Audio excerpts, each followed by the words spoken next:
Hello, everyone, and welcome to our first week of our novel unit. We are entering into the last 6 weeks of the year. Um, it's been a long year, but we've made it this far.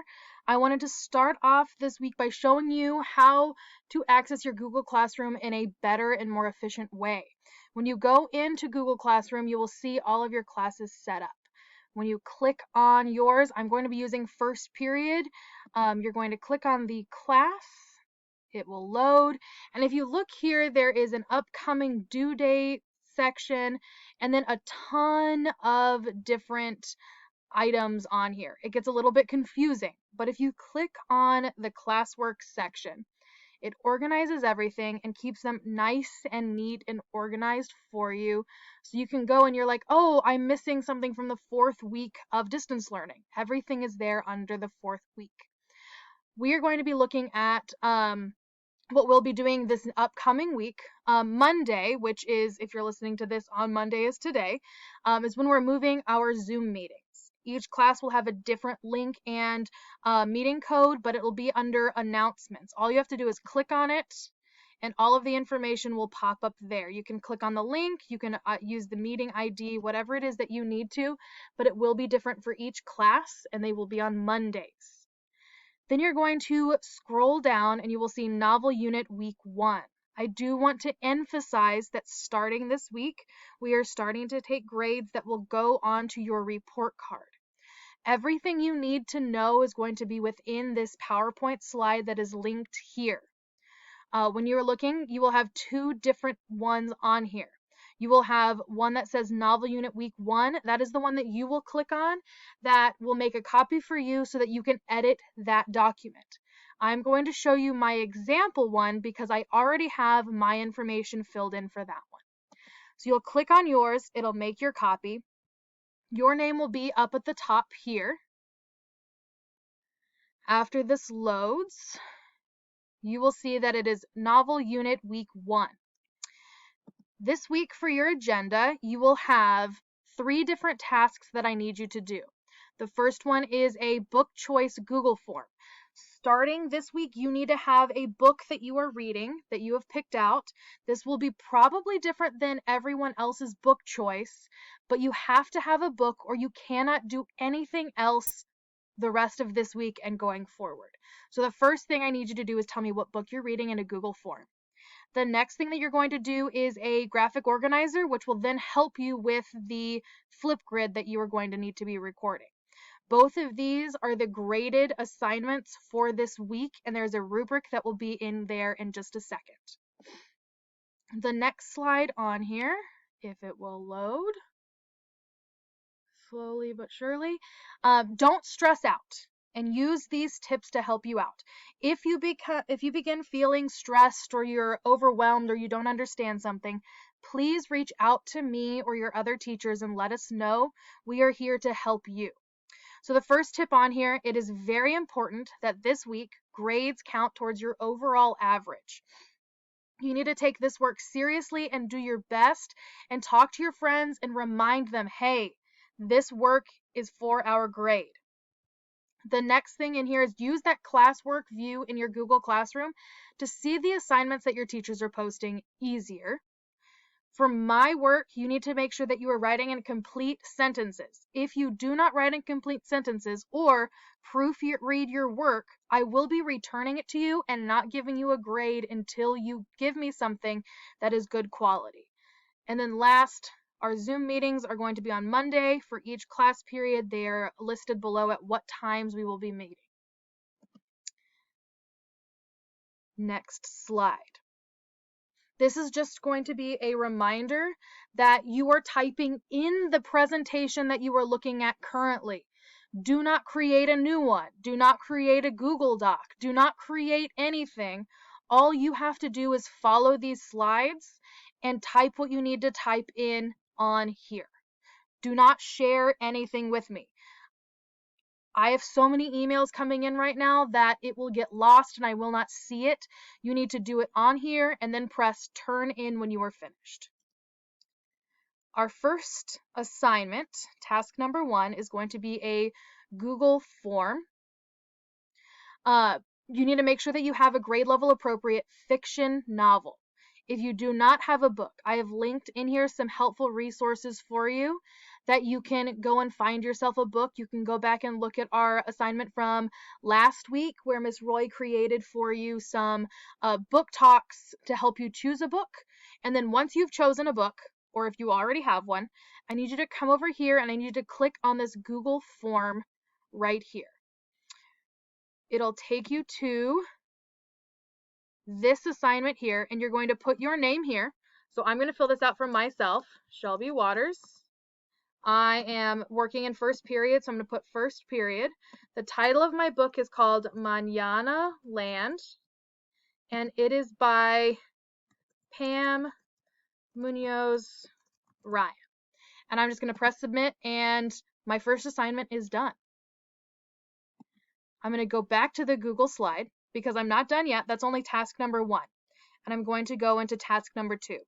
Task number 2 is broken up into 3 different slides. This is going to be the graphic organizer that you are going to use to record your Flipgrid later on.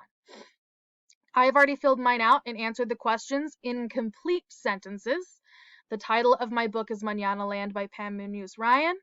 I selected this book because I loved Esperanza Rising, which notice how there is an underlined word here. That means that something here is spelled incorrectly. A lot of you are turning in work that has words spelled incorrectly. You're going to right-click the word, and it's going to give you how to spell it, so you don't even have to look it up.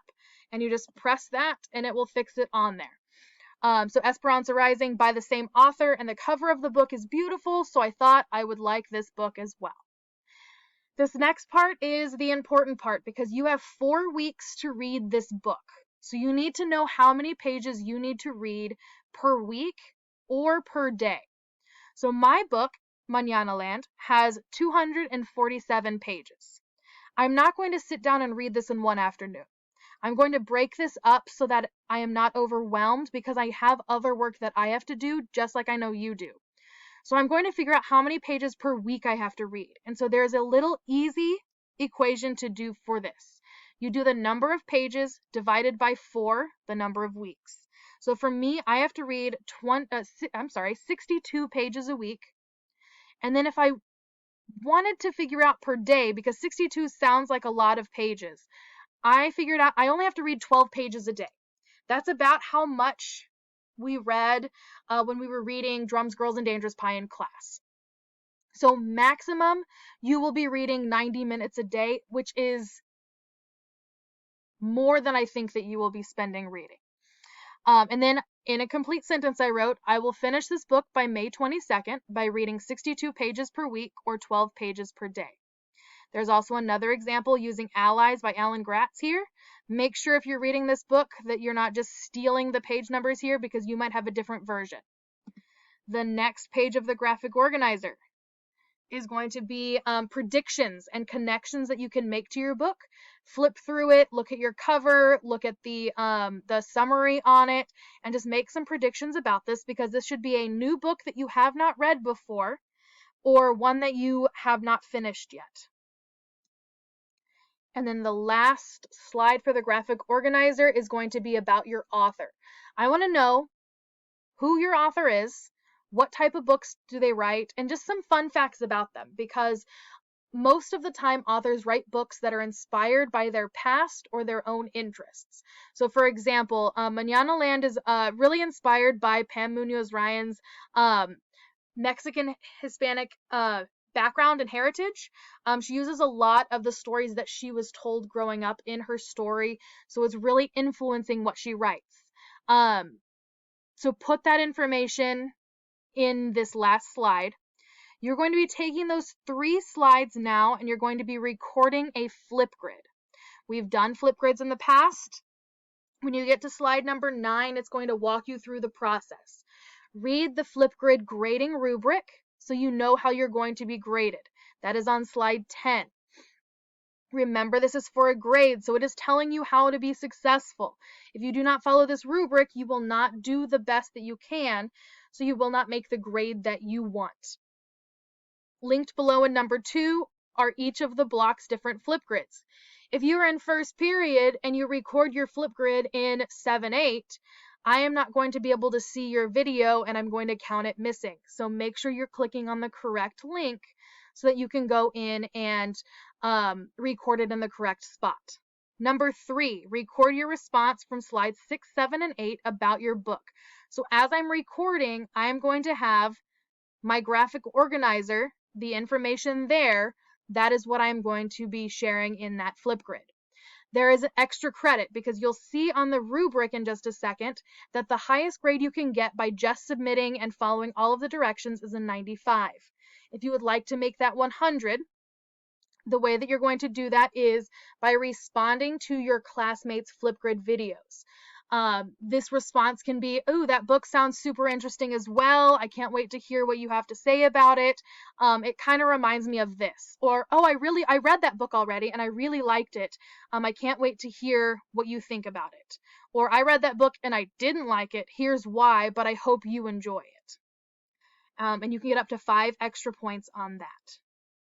And then last, we have our lovely rubric here that breaks it down that if you do not follow the directions, you will be making a 65 and failing the assignment. Fair is a 75. You kind of follow the directions.